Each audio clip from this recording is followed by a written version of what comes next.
Mela x'kien fih it-tieni kapitlu? Fit-tieni kapitlu l-awtur jagħti rendikont tal-istorja ta' Malta fis-sens ta' min ħakem lil Malta tul is-snin. Jibda minn żmien il-Feniċi u jkompli sa żmien l-Ordni. Meta jibda jitkellem l-awtur dwar is-sekli 14 u 15, meta kien hemm sistema feudali f'Malta, it-ton tal-awtur fil-kitba tinduna li jsir aktar severa. Jibda jitkellem dwar Monroy u il-fatt li l-Maltin kellhom jerġgħu jixtru l-awtonomija tagħhom f'sens ta' amministrazzjoni tal-pajjiż mingħand Monroy biex iwaqfu is-sistema feudali għal 30,000 fjorin.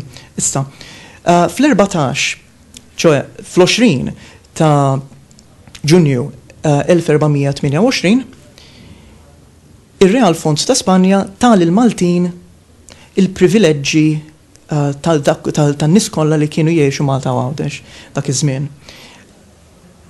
Waħda mill-iżjed affarijiet importanti li l-awtur jitkellem ħafna fuqha kien il-fatt li fil-privileġġi kien hemm miktub li jekk il-Maltin qatt kienu taħt sistema feudali setgħu jużaw bħalma jsejħilha manoforte.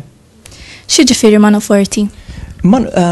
Meta qal manoforti kienet jgħid lill-Maltin li jekk qatt jerġgħu jiġu f'sitwazzjoni fejn ikunu maħkumin minn sistema feudali bħalma kienu fi żmien Monroy li setgħu jirribellaw kważi jużaw il-forza biex lil dawk il-poteri li kienu jaħkmuhom iwarbuhom.